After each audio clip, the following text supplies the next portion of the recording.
Welcome to Job Talk with SP Jain School of Global Management. I'm Dr. CJ, your host, and we're broadcasting from the Women's Leadership Department at SP Jain's Singapore campus. This is your chance to ask questions about your jobs, work, careers, and life mission. So if you have a work-related question or problem on any topic, doesn't have to be today's theme, just type it in the chat and our secret moderator will pass it to us. We'll either help you solve your problem or at least help you laugh and know you're not alone. Time for some did you knows, otherwise known as notable news, to set the stage for today's talk.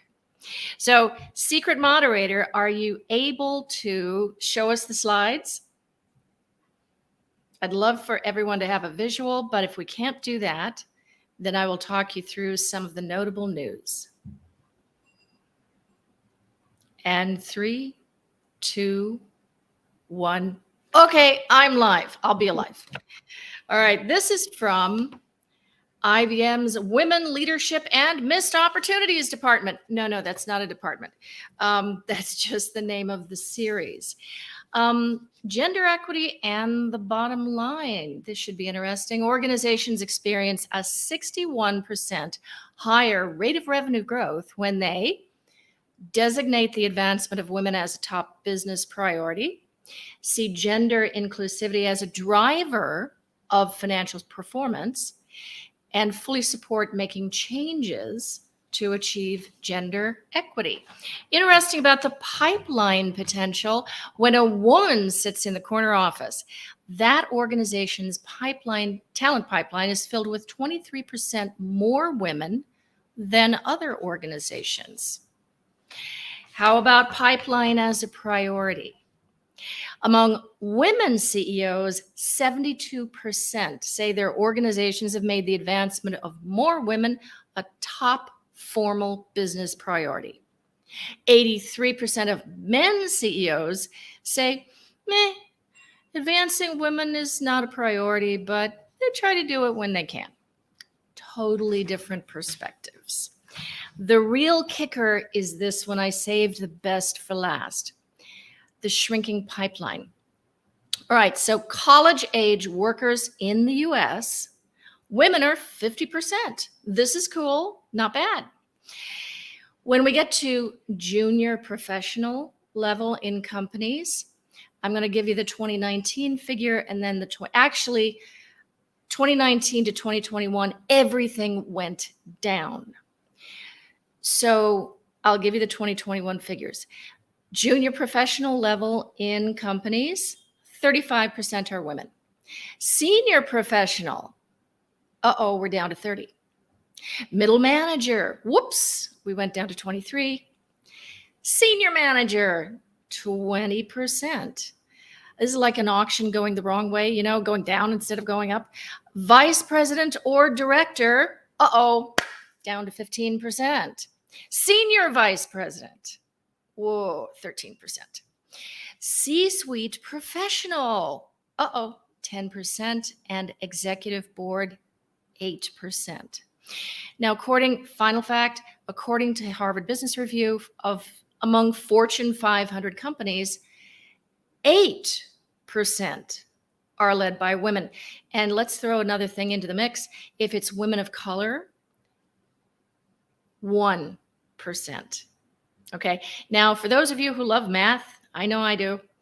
Okay, Fortune 500 companies, 1% led by women of color.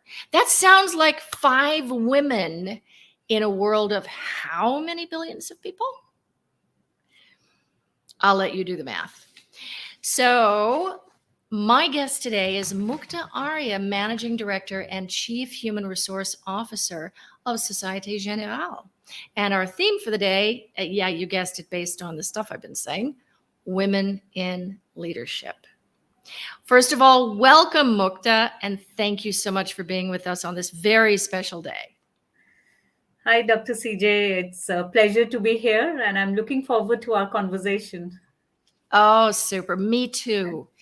Now, okay, I've hit everybody with some fast facts. And you are not only a woman leader, but you're also working with HR, all of the most important resource in any company. You work with the human resources. So you see a lot of women leaders and a lot of women who aren't quite able to break that ceiling that you broke through. So can you share with us what really was useful for you in becoming a leader in a company? And number two, what do you advise other women? What do you see?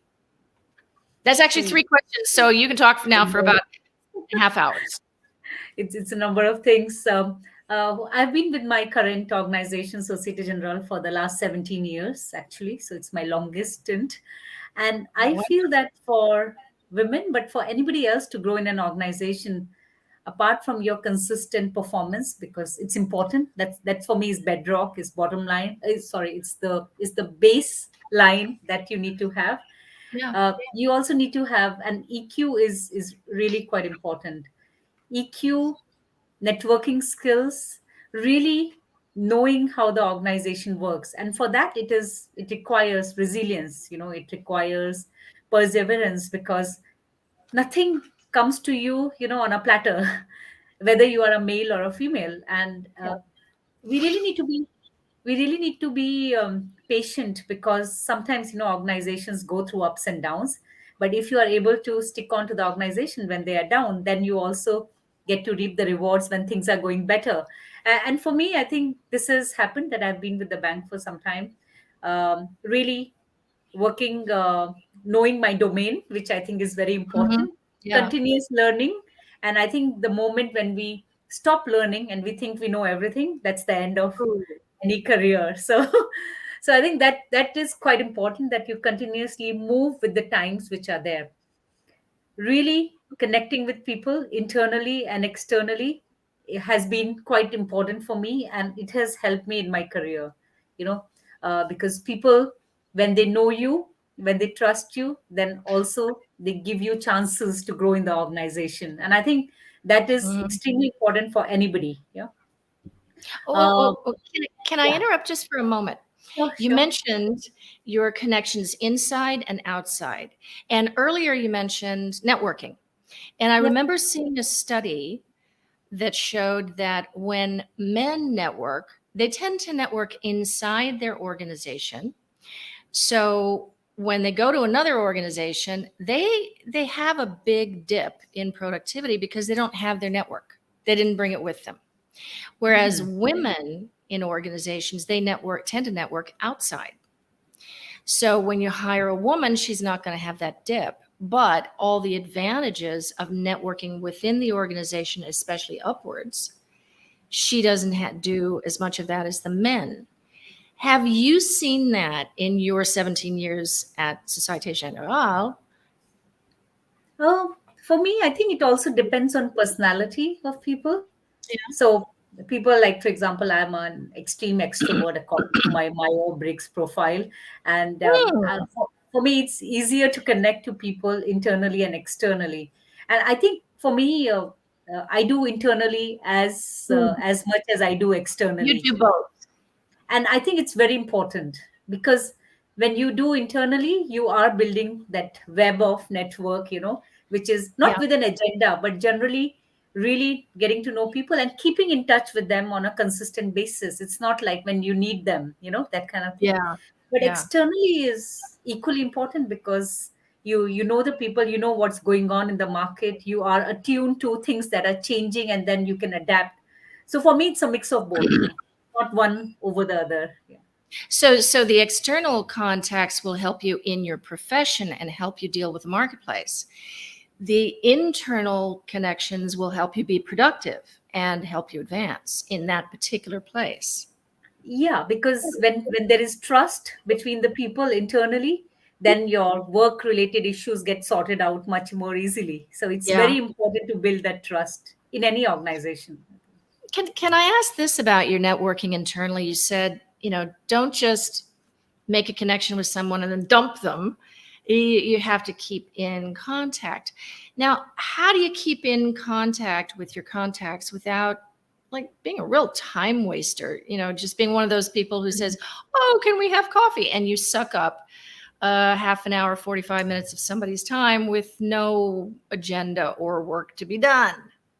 I don't go as far as only having coffees and all. I feel that in today's world, with the social media, it's Yeah. so easy. With LinkedIn, for example, even if you are genuinely, commenting on somebody's post, or for example, dropping them a note and say that, Ah, oh, I attend, like for example, for me, these are real examples that I attend a course, and I remember, one of my colleague from Paris, for example, and then I will drop them a note to say that, oh, we were going through this, and I remember the time when we did it together, or some kind of connections. But what I do is I do it quite quickly, because otherwise I lose the momentum. And what yeah. I feel is that even those little things, or we have like a lot of employees across the world, and I have connected with them for some things in the past, or met them in conferences and all, and suddenly, frankly, I will write to them and say that, oh, we were looking for a program, and I heard that you did something, so can we connect? And I think Mhm. that is quite powerful than just asking for coffee for nothing. But for Yeah. example, if we go to a location, I will maybe ask them, oh, I'm here and we have not met for many years. Are you free for a coffee or not? And we just talk about the weather or family and other things. For me, it's a constant communication. Social media, Facebook, Instagram, etc. It is just keeping in touch, or sending them Mm. New Year greetings. It's very easy nowadays. Earlier, it was difficult when you didn't have all these kind of things, but now I don't think we have any excuses not to be in touch. So what I'm hearing is use social media, sometimes face to face, do just little pings, Yeah.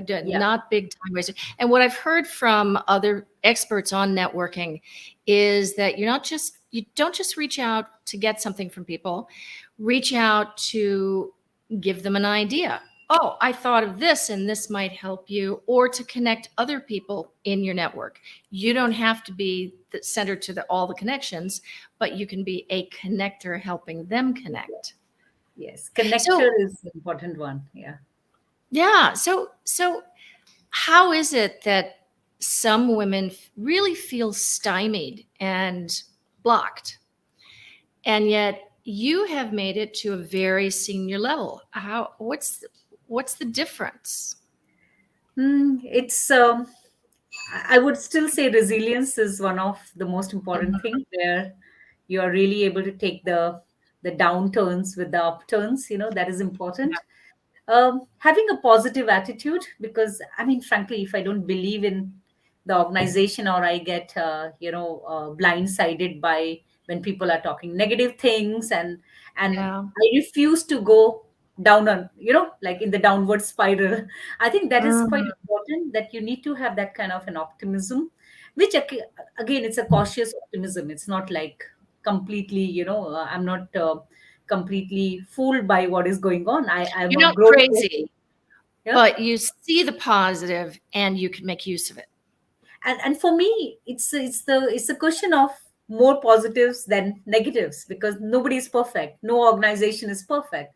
So when you see more positives for you compared to the negatives, I think then it's a winning combination. So I think that is important. And again, it is really getting to know the people, knowing what works for the organization. And even though we may say that, okay, but this is the theory that we learned, and I have to do it like this, those kind of things. Mhm. I have Yeah. to really look at what will work here. Can I make tweaks? Am I adaptable? Those kind of things are extremely important, because things do not remain the same. We have changes every year, every week. You never know what's going to happen tomorrow in human resources. Everything is so unpredictable. So it's, I think, really, how do you actually embrace the vagueness, or ambiguity, is very, Yep. very important, at least in my field. Yeah. Last question before I move on to how you're managing your workforce. Last question on just you. Have you ever felt discriminated against as a woman? And yes, that can be Actually, over 17 years ago. It doesn't necessarily mean yeah, today's yeah. organization. Actually, I have not, because in all the organizations that I have worked, frankly, I was promoted based on what I bring to the table. I Merit. really did not feel I we have a seat at the table. Mm. In my current organization, people do listen to me, and I really don't feel discriminated actually at all in my various roles that I had. I have seen it. There are employees who sometimes would talk about it and all, but personally, for me, I have not felt. So I feel that I can do my work as an employee, you know, without thinking I'm a woman or a man, you know. So You're just you. So actually, I forgot. I lied. I'm sorry. I am going to ask one more question about you. So you must be grooming someone to take your position so that you can move up. mhm. Is that person a woman or a man? In human resources, we have mostly we are mostly You women. have mostly We are women anyway. I'm 70% like, women. I actually have in mind multiple successors, and it's a mix of males and females. Huh? So, yeah, for me, yeah, I don't, I don't see, I don't discriminate based on sex. So for me, good. it is who does the best job for the organization. Yeah, would be the one. So you're also doing merit based, and that makes sense. It's the way to go. About this time in Job Talk, people usually are waiting for a fun fact. A have you heard? So here's a fun fact from the totally awesome book of crazy stories by Bill O'Neill. Since it is a key issue for leaders, succession planning, I thought I'd share this one. In the US, as many as 1 million of these are currently listed as the primary beneficiary in wills. Who is it? Privately owned dogs. Oh, So at least 1 million people are worried about their dog resources, not their human resources at home. Let's return though to you and women in leadership. Now, here's a reminder, everybody. If you have a work related question or problem, please type it in the chat. We'd love to address it. You've got free consulting from Mukta for another short time.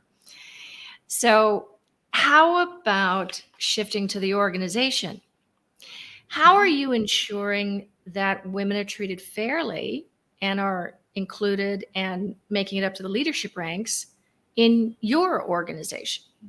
mhm. So in Societe Generale, APAC, so I will focus on that one. We had Women's Network from 2010 onwards, but it was more ad hoc. In 2015, we decided to have like a proper institutionalized diversity and inclusion network with focus on gender network, because we didn't want to say that it's only for women. For us, it's gender equity more, because you have countries like China and Taiwan where you have more females senior positions compared to males. So we were looking at equity, and not especially only women. However, the fact is that women in financial services, so ours is corporate and investment banking in APAC, women are still a minority, especially in senior positions. So like you were saying, when we go up the rank, it just drops, the number of people drops. So Incredibly. it is, yeah. I mean, there are a variety of reasons, but again, I think what we have to be mindful of is that it's still not 50-50% at senior level. So when we start off at analyst, it is 51%, then it goes up, it goes down a bit, and then at MD level, we are right now at 28%. Now, this is actually much higher than when we started in 2015. It was 15% managing Yeah. directors, which is our highest level, okay, in Asia Pacific. Now, I contribute. There are a few factors which led to this, and it was not easy in the beginning when we had the gender network, the cultural network, etc. All those things. The first thing is you really need to have sponsorship from the top. You need to have, for diversity topics, senior management committed and ready to push. then you need to have employee volunteers, because if you don't have those champions or influencers within your organizations who can champion the cause, it doesn't help that much, so it's just then remains a policy. So in the beginning it was more awareness about issues related to women and gender equity. So we were focusing on that, but it will come to women, because we are lesser women in the senior management than others. And then we started embedding it in our policies. So for example, when we are promoting people, we need to at least make sure that the equal proportion of women are there in the promotion list compared to our total population. So if we have 41% Absolutely. women, we should have 41% promotees as women. In succession plans, we have targets, globally As a, as well as if APAC. I can hop in just for a moment, I was listening to someone else who'd said in his company they had to bring forth equal men and women CVs for a promotion. They didn't have to promote them, but they had to be on the table. So that sounds Yeah, like a we key started thing. it. Yeah. Yeah, we started it actually recently. Though again, I must say that it's not that easy, because it looks good on No. paper, but for certain positions, sometimes you just don't have so many women in the market, for our Right. global markets, for IT. But again, Mhm. we need to dig deeper. We need to make extra effort, and it does move, the needle moves. I mean, as I told you, from 15% to 28%, we did move the needle by institutionalizing, making sure they're embedded in the day-to-day policy. It becomes a way of life. If we Yeah. just do awareness, then it leads to, you need to go to the next level and make sure it happens. And programs they do help, okay, even though there are some research which says that when you have women only program, they do not help. But I think they do help, especially for Asian women, because I mean, there is a difference in culture. So there, women are still considered as primary caregivers. We have employees who are highly qualified, but they are still primary caregivers for their families. So Yeah. it's a different way of the problems that they encounter maybe are very different from the Western world. So we do. Actually, there was, Yeah. if I can hop in, there was a really important policy that I'd seen in a German company. Um, there was paternity leave, there was maternity leave, Hmm? and it was equal. If you want additional leave, then Yeah. you have to make sure that your partner has taken their leave in full, and then you Okay. both get the leave. Okay.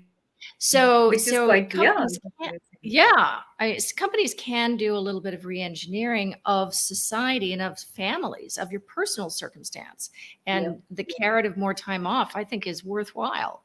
I would go for it. Definitely. So we did actually look at all those, the policies which are family friendly, Yeah, the work from home. Even before COVID, we started piloting because we felt it was important. And now it has yeah, become a way of life, and it helps employees. Coaching, parental coaching, not only for, hmm. the lady who is pregnant, but also for the spouse, also for the manager, because sometimes managers Ah, don't understand the changes that the women is going through, So we did and sponsorship program which we launched in 2021, which was basically for international profiles and for women. So we did a number of things, and for me, I think it's not just one thing which will sort out the problem. It is multiple actions at the yeah, same time. yeah, You know, that there makes are some sense. actions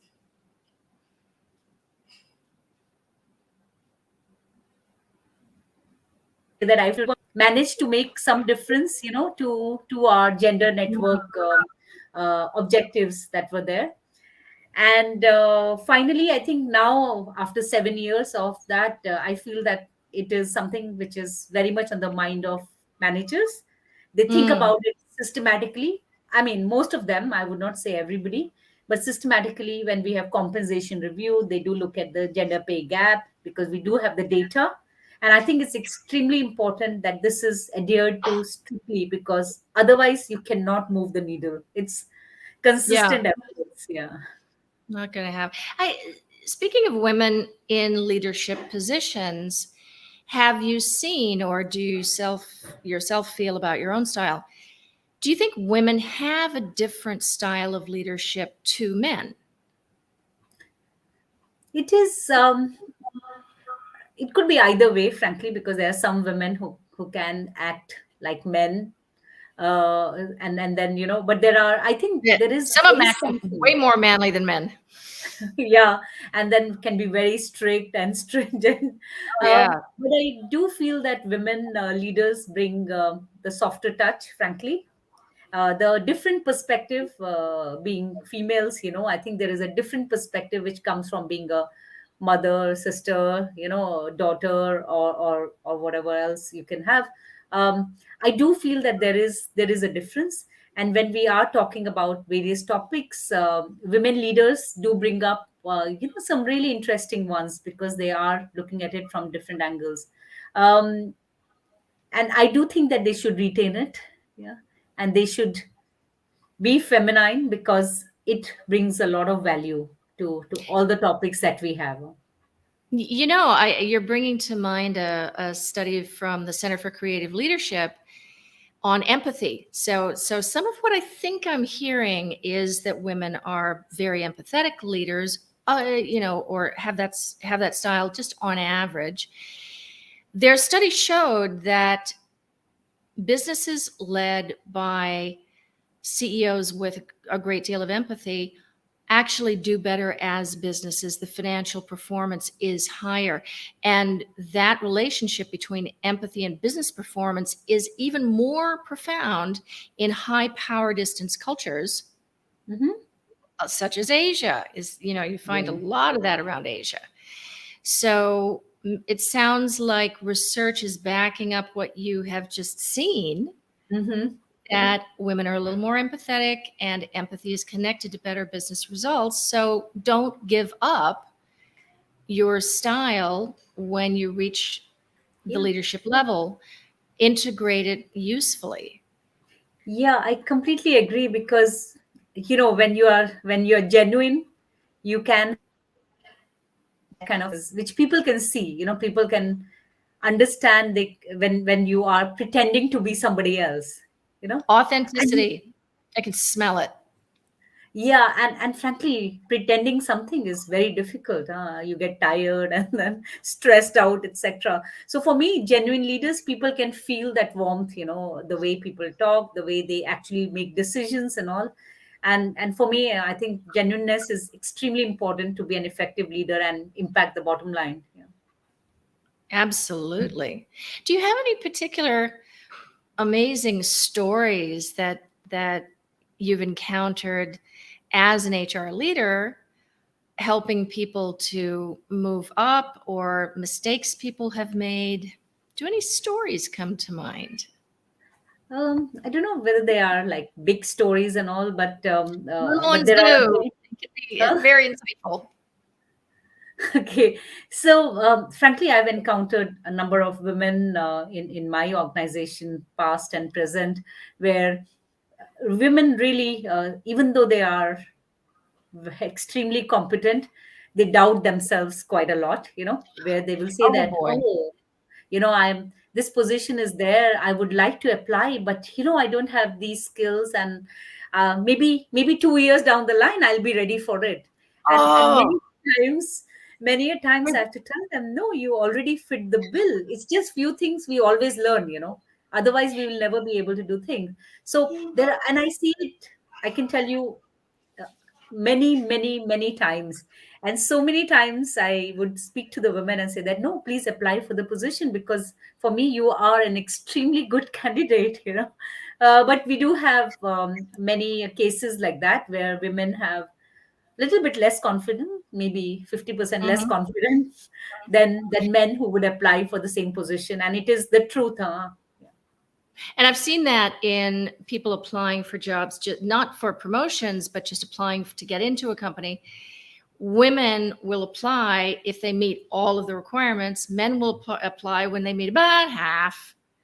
Okay, yeah, So, which is if true. they're the only ones who apply, they get it. which And you is learn the which rest is on the job. You're right.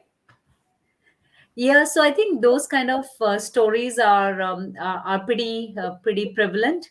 And when Mm, we also interview, women for director promotion, it also comes out. Of course, there are some who are overconfident, but there are quite a few who do feel that, oh, they need to do this and they need to do that to really be considered for that thing. So I find mm. that it's still there even after so many years of awareness. I think women generally feel like that. I really don't know what is the reason. So I don't know. Maybe it's high standards. I don't know. But we do have a question from Hetvi Jarwala.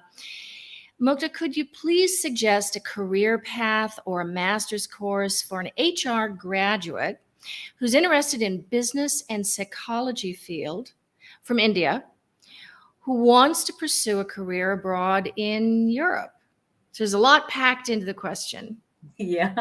So I think a master course in HR is very important. It's the baseline if you want to enter HR field, because studies do matter. Sometimes people think that anybody can do HR.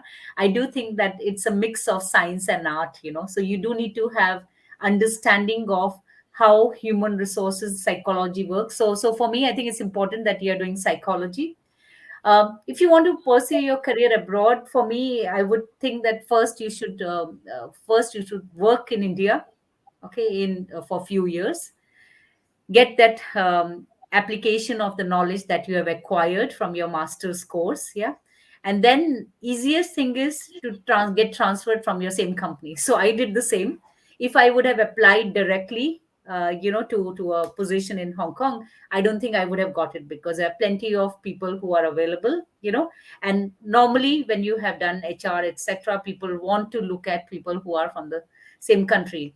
It may not be true anymore now, but I still feel that if you have done it in India, work there, gain some experience, then you become a more marketable kind of professional.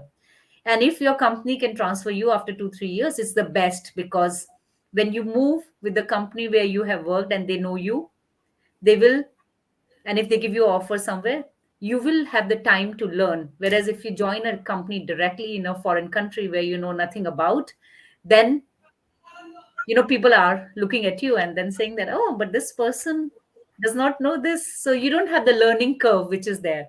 So that's my advice. But of course, you can try directly. In Europe, you need to know the languages. So if you want to work in France, I think French is important. I work in a French organization. I don't need it here, but if I want to work in France, I think definitely language will be useful. Yeah. That makes sense. That makes sense. Now, Hedvig mentioned business and psychology in HR. What do you think of psychometrics? Frankly, psychometrics are very important, and people who think that in HR you don't need the quantitative part, I think it doesn't work at all nowadays. Yeah. And psychometrics are, I did in my MBA, when I was doing it, we did have a chapter, not we had a course on psychometrics. It was a what do you call it, elective. We did that. And I think it's really important, because when we are doing surveys, when we have assessments, etc., psychometrics are extremely important. So HR is highly scientific nowadays. Psychometrics is very important, and if you master that, I think you have a wonderful career in HR. It's not just qualitative anymore. Yeah. That's beautiful. And you're going to have to know something about tech and AI and et cetera, Oh, because yeah, definitely. increasingly humans and machines are trying to achieve some synergy, some productive synergy. As a matter of fact, you mentioned Myers-Briggs a little while ago, Hmm. and I'd like to make sure our listeners know that that was actually Mrs. Myers and Mrs. Briggs, a mother-in-law, daughter-in-law team in World War II. And the whole reason the test was put together was because all of a sudden men went out to fight, and millions of women needed to go into factories, offices, businesses, and so forth, and had no idea what job to take. Hmm. So psychometrics have many of, if they're like HBDI and MBTI, a lot of them have their roots not just in psychology, but in the application of psychology in business, which Hetfi is very interested in.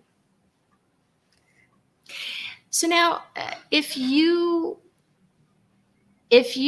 somebody asked you for some words of wisdom to women professionals who want to enter the leadership level, what would you say to them?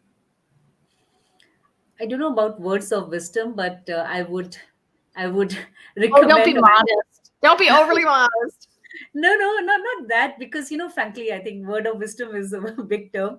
I do think that women in leadership positions, we really need to have conviction in our own abilities, and if we don't have that, that we talk about imposter syndrome and other things, etc. Right. For me, nothing is impossible. I mean, if you want a job, you are not ready for it, you can learn. You can learn before and you can learn after. You don't have to be perfectly fit for that. I think it's important that we have conviction in our own abilities, either to learn it or in our domain knowledge. I think it's extremely important. We need to we need to make sure that we are not getting into the stereotypes, or we don't have to, for example, go for drinks and all, or drink alcohol, just to be part of the crowd or part of that.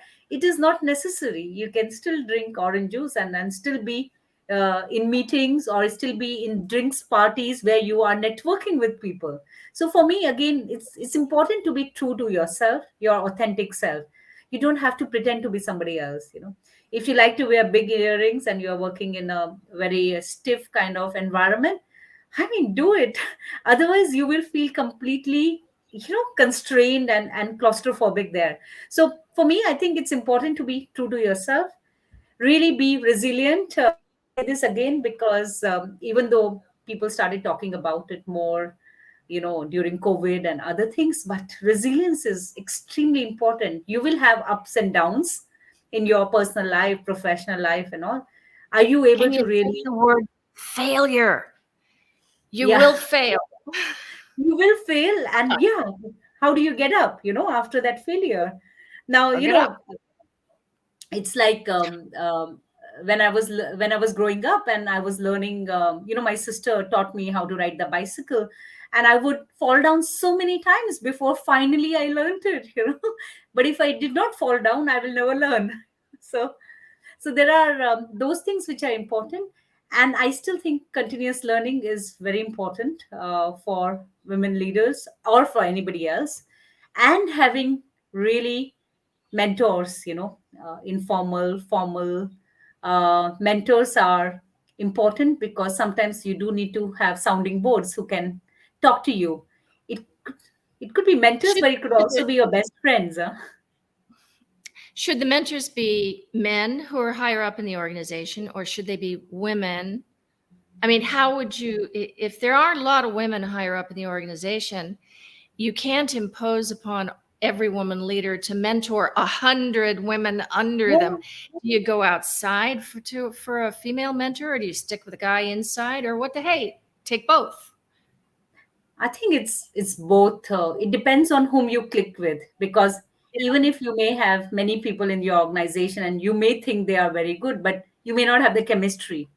And as we know, in the mentoring relationship, if you don't click, it's not going to work. It's So not for going to me, work. it's trial and error, and you are basically, sometimes it's your ex bosses. So I'm, for example, in touch with my ex bosses, and they are my mentors. Sometimes I go to them. Or, for example, there are people in the organization whom you really feel that kind of a connect. And then Yeah. you build that relationship. Without saying that you over a period of time, it's just somebody whom you can discuss things with, or who can give you advice and you value it. I think that's important. Yeah. Absolutely. Well, about this time, listeners usually want to hear a puzzler. So these are from the 125 best brain teasers of all time by Marcel Danesi. Last time, I asked the audience, how many pets does my friend have if all but two are dogs, all but two are cats, and all but two are rabbits? You can tell we love creativity around here, which I think is also important for leadership. And the correct answer from no one is 3. Well, let's explain. Let's think about it. Since there's only one dog, they're all dogs but 2. Since there's only the cat and the rabbit. Since there's only one cat, they're all cats but 2, the dog and the rabbit. Since there's only one rabbit, they're all rabbits but 2, the dog and the cat.